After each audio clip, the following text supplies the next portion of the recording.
उनके वोट को कलेक्ट करने के लिए ये एक स्टंट है, अदरवाइज और कुछ नहीं। या जो भी आप सोचिए, लेकिन ये सही टाइम पे दिया जाए और जिनको दिया जाए अच्छा जाए। नहीं, सम्मान करना तो भारतीय जनता पार्टी जानती है, लेकिन टाइमिंग थोड़ा गलत हो गया है। अब अखिलेश जी की राजनीति करने का ढंग नहीं है, अभी उनमें राजनीति की परिपक्वता नहीं है। उनको जब जहाँ जो चाह रहा है नचा दे रहा है, उनको बस सत्ता की लालच है, लेकिन वो राजनीति थोड़ा गलत एंगल से कर रहे हैं। करिए, उनको तो पप्पू नाम ऐसे नहीं दे दिया गया है। उनका कई बयान हम देखते हैं, क्या बोलते हैं खुद नहीं समझ में आता होगा उनको। जब से मोदी प्रधानमंत्री बने हैं तब से लाल कृष्ण आडवाणी जो है ये अंतर्ध्यान हो गए थे। अच्छा, आज भारत रत्न के मर्तबा भी इनको बुलाया गया, किस लिए 2024 इलेक्शन। सम्मान तो अगर 1 घंटे के लिए विधायक हो गए तो पेंशन लेते हैं, और कर्मचारी 60 साल 62 साल खपा देता है, तो किसी प्रकार की कोई भत्ता कोई सुविधा उनको नहीं मिलता।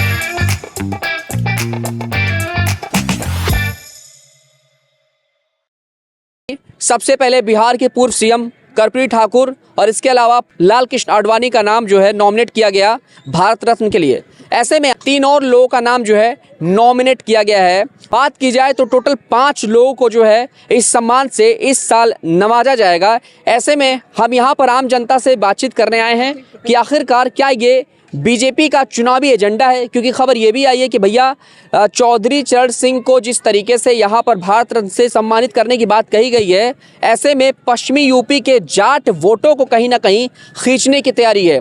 और खबर ये भी आई कि भैया 12 तारीख को जयंत चौधरी हो सकता है कि पलटू राम की तरह ही पाला बदल ले, यानी कि बीजेपी के साथ आ जाएं और अखिलेश को धोखा दे दें। फिलहाल इस पर क्या कुछ है, आम जनता का रिएक्शन, उस पर बात करेंगे। क्या वाकई में बीजेपी का ये चुनावी एजेंडा है या सिर्फ सम्मान की बात बीजेपी ही करती है, इस पर बात करेंगे। सबसे पहले हमारे साथ एक बुजुर्ग चाचा हैं, इनसे बात करते हैं। चाचा, क्या नाम है आपका? हाँ, रंगनाथ पांडे जी। चाचा, एक बात बताइए, अभी देखिए 5 लोगों को जो है भारत रत्न से सम्मानित किया जाएगा, और ख़ास तौर से पश्चिम यूपी के पूर्व के हमारे एक बड़े नेता थे चौधरी चरण सिंह जी, पूर्व प्रधानमंत्री थे। अब उनको सम्मान देने की बात कही गई है। चुनाव आ रहा है, आरएलडी और सपा का गठबंधन भी चल रहा, पता ही होगा आपको, विधानसभा चुनाव साथ में लड़े थे। ऐसे में लोकसभा चुनाव से कुछ महीने पहले बीजेपी ने जो ये दांव चला है, अब खबर ये आ रही है कि भैया जयंत जी है शायद 12 तारीख को बीजेपी का साथ पकड़ लें। आपको क्या लग रहा है, इसमें किस तरीके की सुगबुगाहट नजर आ रही है, क्या बू नजर आ रही है? नहीं, ये सब राजनीतिक है। केवल ये है कि राजनीतिज्ञों के बड़े बड़े जितने लोग हैं, जिनके इम्पोर्टेंट व्यक्ति हैं, जिनका अपनी पहुंच है हर पार्टियों में, जनताओं में, उसमें जिनका पहुंच है, उन सबको इकट्ठा करके उनके वोट को कलेक्ट करने के लिए ये एक स्टंट है, अदरवाइज और कुछ नहीं है। इसलिए अगर ये चाहते तो इसके पहले भी वोट के पहले भी 1 साल पहले, 2 साल पहले, किसी भी समय उनको जो है भारत रत्न से नवाजा जा सकता था। लेकिन ऐसा ना करके सिर्फ वोट की इसलिए किया गया कि 2024 का इलेक्शन अब निश्चित तौर पर आ चुका है। अब ऐसी हालत में ही कि अगर उनकी वो अगर इकट्ठा नहीं किया जाएगा तो उनके वोट का जो है विकेंद्रीकरण हो सकता है, और हो सकता है कि यह सरकार अपने मकसद में कामयाब ना हो सके। तो देखिए, रिएक्शन दे दिया इन्होंने। आप बताइए ज़रा, अगर उनको भारत रत्न दिया जा रहा है तो अच्छी बात है। ये पहला और पहले भी कर सकते थे, लेकिन इसका टाइमिंग जो होता है 5 सालों के बीच में, वो अब है, इसलिए दिया जा रहा है। और उसको आप राजनीति सोचिए या जो भी आप सोचिए, लेकिन ये सही टाइम पे दिया जाए और जिनको दिया जाए अच्छा जाए, बहुत अच्छा है। इसको ये अच्छा फैसला है। जी, अच्छा फैसला है। लेकिन चाचा जी तो कह रहे हैं ये कि ये तो बस चुनावी एजेंडा है, एक तरीके से चुनाव जीतने की तैयारी है और कुछ है नहीं इनके पास। तो हर इंसान का अलग अलग विचार है, लेकिन अगर समय पे चुनाव है तो भाई जाहिर सी बात सोच रहे हैं, लेकिन हमारे समय से चुनाव ना से मतलब नहीं है। चुनाव आते रहेंगे, जाते। तो ये कहना है कि भैया बीजेपी सम्मान करना जानती है, सम्मान दे रही है। सम्मान तो गरीब तबके को भी मिल रहा है, जो कभी मकान नहीं बनवाते उनको मकान में रह रहे हैं, जो चाहे छप्पर भी चूता था आज छत में रहे, उनको भी सम्मान मिला है। जल नल पानी मिल रहा है, नाली बन रहा है, रोड मिल रहा है, और फिर उनका विकास ही तो है। अब इसको हम चुनाव नजरिए थोड़ी देखेंगे। बड़े बड़े दिग्गजों को सम्मान क्या अभी देना बनता है जब चुनाव का समय है? नहीं, हमेशा बनता है। जब जिसका एक टाइमिंग होता है, जिसका एक समय होता है, उस समय पर निर्धारित होता है, वो समय यही है, तो इसलिए दिया जा रहा है। अब उसको देखने के हर आदमी का अलग अलग एंगल है, चश्मा अलग अलग से है, जिससे तरीके से देखें। अच्छा, तो आप ये कह रहे हैं कि चाचा जो है दूसरे एंगल से देख रहे हैं। चाचा ये कह रहे हैं कि आपका एंगल थोड़ा अलग है, दूसरे तरीके से आप देख रहे हैं। आप ये कह रहे हैं कि जो है ये बस एक चुनावी यानी हल चुनाव आ गया इसलिए आप सोच रहे हैं कि चुनाव सामने है तो तब दे रहे हैं, लेकिन अब 5 सालों में एक बार दिया जाता है, वो समय अब आया है, अब इसमें चुनाव आ गया तो उसको अब क्या सोचेंगे, वो तो हर आदमी का लग जाए। यानी इनका भी मकसद इनडायरेक्ट रूप में इस बात को स्वीकार कर लेना ही एक चुनाव का स्टंट है। ये शिष्य का मानते हैं इस बात को, और ऐसे ऐसे व्यक्तियों को दिया गया, ऐसे ऐसे जिनकी पकड़ जनता पर अच्छी प्रकार से हो और उनको उम्मीद है कि वो देंगे तो या उनको देंगे या उनकी पार्टी ज्वाइन करेंगे। उनका मकसद ही सिर्फ, अदरवाइज और कुछ नहीं है। इसलिए कि अगर ये सम्मान तो हर व्यक्ति को शुरू से ही अंत तक दिया जाता है, कोई समय उसके लिए निश्चित नहीं है। अगर सम्मानित व्यक्ति है तो उसको सम्मान देने के लिए हर वक्त दिया जाएगा, चाहे वो इलेक्शन हो या इलेक्शन ना हो। लेकिन चाचा एक बात बताइए, मैं आपसे एक सवाल करना चाहता हूँ, लाल कृष्ण आडवाणी को क्यों दिया गया? खैर वो तो पहले से बीजेपी में थे, संघ के थे। लाल कृष्ण आडवाणी, अगर यही होता तो शायद नहीं, लाल कृष्ण आडवाणी को शुरू से ही, जब ये भाजपा सरकार में मोदी सरकार जब से आई है, उस समय जो है लाल कृष्ण आडवाणी को इग्नोर किया गया था जानबूझ करके, इसलिए कि राष्ट्रपति के लिए उनका चुनाव सबसे पहले भाजपा के जितने भी कार्यकर्ता थे, सब लोगों का एक ही मकसद था कि इनको जो है राष्ट्रपति बना दिया जाए। लेकिन मोदी साहब जानते थे कि किसी अनुसूचित जाति को पकड़ा जाए कि जिससे उनके वोट हो, इनके तो ये भाजपा के हैं ही, ये जाएंगे कहाँ।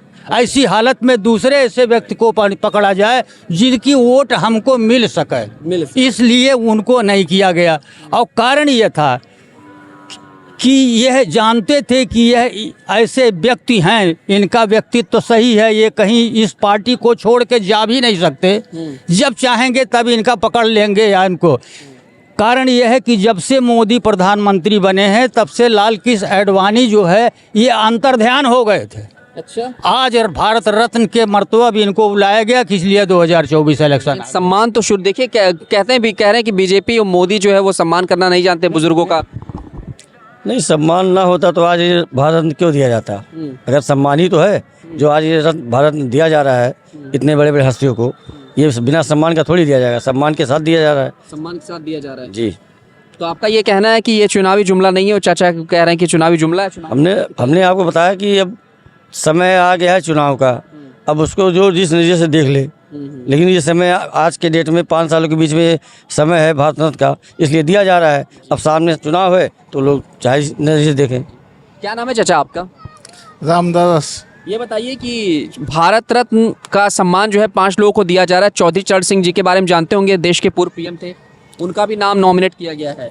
हाँ, ये चाचा जी कह रहे हैं कि जो है चुनावी जुमला, इसलिए बीजेपी ने ये कार्यक्रम किया है, उनको सम्मान किया है ताकि उनके पोते जो है हमारे साथ जुड़ जाएं। आपको क्या लग रहा है, राजनीतिक जुमला है या सच में सम्मान दिया गया है? सम्मान दिए हैं मोदी जी सबको। दिए हैं? हाँ, जिसका छपरा था उसका आवास दे के सबको बनवाए हैं। हाँ, नहीं, ये जो सम्मान भारत रत्न देने की जो बात चल रही है, जैसे उस पर क्या कहेंगे? भारत रत्न से सम्मानित किया जाएगा चौधरी चरण सिंह जी को। हम जानते हैं मोदी जी को। हाँ, जानते हैं आप? हाँ।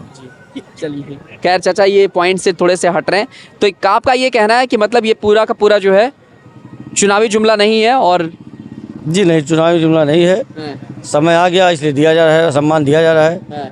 जी। आइए यूथ से बात करते हैं। भैया क्या नाम है आपका? रवि प्रकाश राय। भैया 5 लोगों को नॉमिनेट किया गया भारत रत्न सम्मान से, आप एक यूथ होने के नाते इस चीज़ को कैसे देखते हैं? खास तौर से बात की जाए तो चौधरी चरण सिंह जी को भी जो है सम्मान दिया जाएगा, उनके बेटे जो है पर पोते, एक तरीके से पोते जी जयंत चौधरी आरएलडी के। अब खबर ये आ रही है कि भैया 12 तारीख को हो सकता है आरएलडी जो है बीजेपी के साथ सांठगांठ कर ले, खबर ये आ रही है। आपको क्या लग रहा है कि मतलब एक चुनावी खेला है बीजेपी के, वाकई में सम्मान करना जानती है? नहीं, सम्मान करना तो भारतीय जनता पार्टी जानती है, लेकिन टाइमिंग थोड़ा गलत हो गया है। विपक्ष इसको पहले राजनीति करेगी, लेकिन हम कहते हैं कि चुनाव जीतने के लिए राजनीति, हर विपक्ष भी राजनीति कर रहा है। अगर उसको विपक्ष राजनीति का नाम देती हो तो विपक्ष जाने, टाइमिंग थोड़ा चुनाव तक है, बाकी निर्णय किन सरकार का सही है। ऐसे समय में कई चीज़ें हो रही हैं, जैसे अभी इधर भारत रत्न की बात हो गई, उधर राम मंदिर का उद्घाटन हो गया, तो विपक्षियों के पास में बस यही चल रहा है कि भैया हर चीज़ चुनावी जुमला है। नहीं, विपक्ष के पास कोई मुद्दा नहीं है। मुद्दा नहीं है। मुद्दा नहीं है, विपक्ष बहुत कमजोर हो चुका है। आज भारत में मोदी जी अगर बार बार प्रधानमंत्री बन रहे हैं तो उसके पीछे कहीं ना कहीं विपक्ष की भी हाथ है। अच्छा, विपक्ष इतना कमजोर हो चुका है, आपस में टूट रहे हैं। आप बिहार देख ही रहे हैं, बिहार देख रहे हैं, और यहाँ देखिए सपा क्या क्या हाल हो गया है। कोई इनके साथ जाने को तैयार नहीं है। और टूट की खबर तो अब ऐसी आ रही है कि 12 तारीख हो सकता है जयंत भाई भी जो है आ जाए उसमें। अब आज ने जयंत चौधरी का आपने ट्वीट देखा नहीं देखा है? जी, अभी तो फिलहाल जयंत चौधरी ने बहुत अच्छा निर्णय कहा है और उन्होंने कहा है कि यह बहुत ऐतिहासिक दिन है और आज का दिन इतिहास में दर्ज होगा। इतिहास में दर्ज हो गया। तो कहीं ना कहीं ये इशारा है कि जयंत चौधरी जी भी जा रहे हैं भारतीय जनता पार्टी की तरफ। तो अगर ऐसा हो गया तो अखिलेश बाबू का क्या होगा? अखिलेश जी क्या करेंगे? अब अखिलेश जी की राजनीति करने का ढंग नहीं है, अभी उनमें राजनीति की परिपक्वता नहीं है। उनको जब जहाँ जो चाह रहा है नचा दे रहा है, उनको बस सत्ता की लालच है, लेकिन वो राजनीति थोड़ा गलत एंगल से कर रहे हैं। है तो अच्छे नेता, मैं उनको नेता के तौर पे अच्छा मानता हूँ, लेकिन उनकी जो पार्टी है वो कहीं ना कहीं गलत एंगल से राजनीति कर रही है। गलत एंगल से राजनीति कर रही है।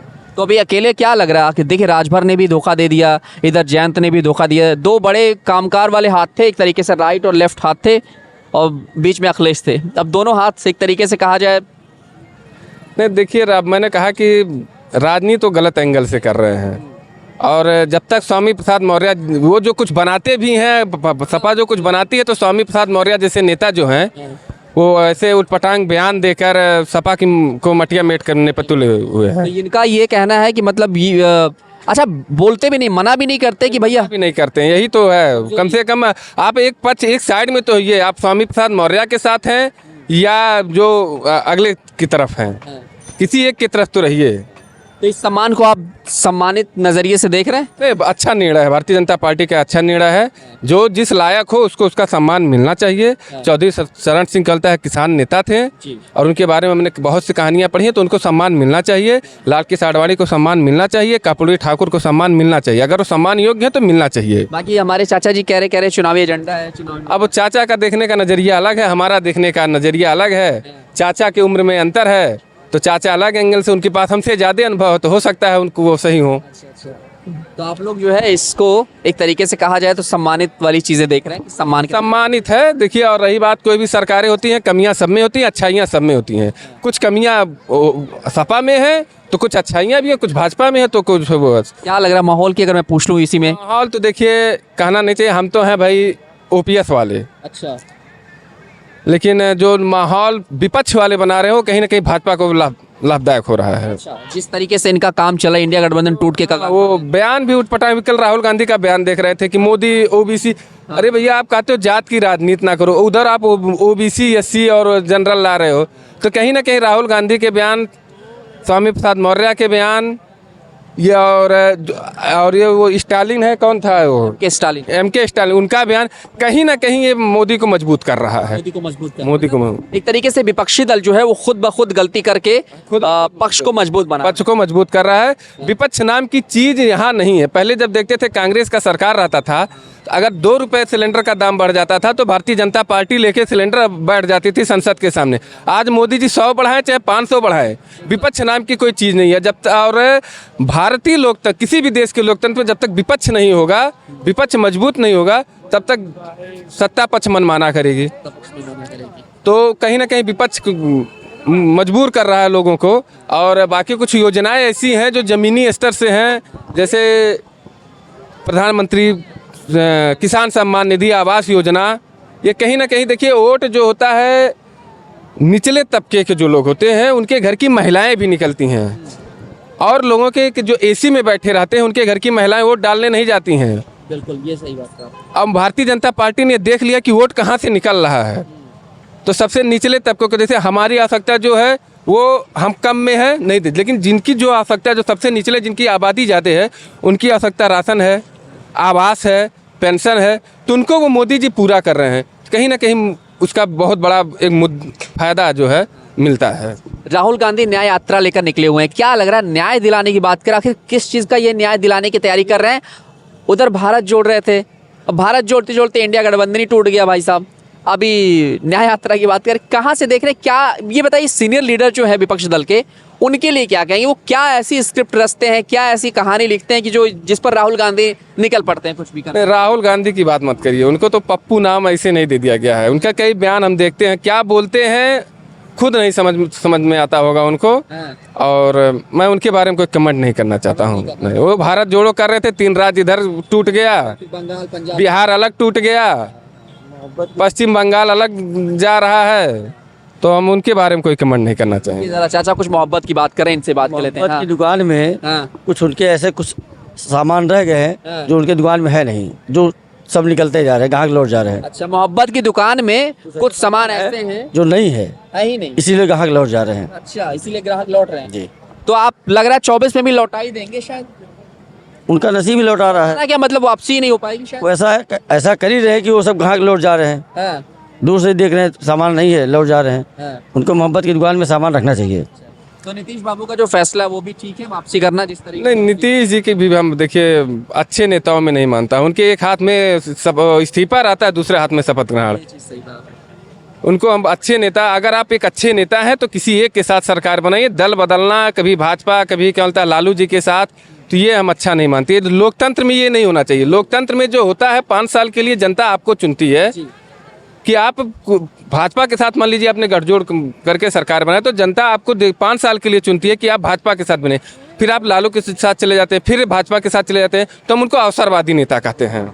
ये बताइए कि अभी क्या करते हैं वैसे? आप एक यूथ हैं, युवा हैं, क्या करते हैं? मैं प्राइमरी का अध्यापक हूँ।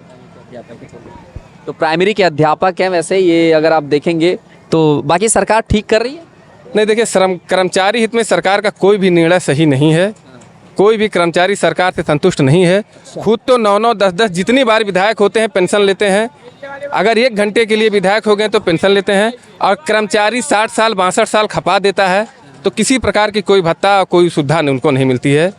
एज ए कर्मचारी हाँ, ये बहुत बड़ी शिकायत है। और हम लोग क्या बोलते हैं अटेवा के माध्यम से और चल रहा है। लेकिन अब देखिए जहाँ कांग्रेस शासित जितने भी प्रदेशें थीं, चाहे वो छत्तीसगढ़ ले लीजिए, चाहे इसके पहले राजस्थान ले लीजिए, और एक राज्य नहीं, मध्य प्रदेश नहीं, एक राज्य और था हिमाचल नहीं, हिमाचल में तो आए हैं, खुद की सरकार वो लागू की है, तो वहाँ क्या बोलता है लागू है, वहाँ फिर से पुरानी पेंशन लागू किया गया है। लेकिन क्या ना बोलता है, ये दुर्भाग्य का विषय है कि भारतीय जनता पार्टी क्या कारण है कि नहीं लागू कर रही है वही जाने। लेकिन हमारी एक प्रमुख मांग है, हर कर्मचारियों की एक प्रमुख मांग है, भाई साहब 62 साल के बाद अगर हम रिटायर होके आएंगे और जेब में फूटी कौड़ी नहीं मिल रहेगी तो कहाँ जाएंगे? बच्चे लायक होंगे कि नालायक होंगे, ये तो उस समय की बात है। ये आपकी एक परेशानी है सरकार से? ये हमारी नहीं है, मतलब संपूर्ण पूरे भारत के जितने भी राज्य कर्मचारी हों या केंद्र कर्मचारी हों, सबकी ये एक परेशानी है। क्योंकि आपको लग रहा है 24 में ये आपकी मांग पूरी हो जाएगी शायद? क्या पता विचार कर लें? नहीं, हो सकता है मोदी जी विचार कर लें। मोदी जी कब रात में 8 बजे आएँ और बोल दें कि भाइयों बहनें आज से नई पुरानी पेंशन लागू हो रही है, नई पेंशन बंद हो रही है, तो मोदी जी पर कोई भरोसा नहीं है।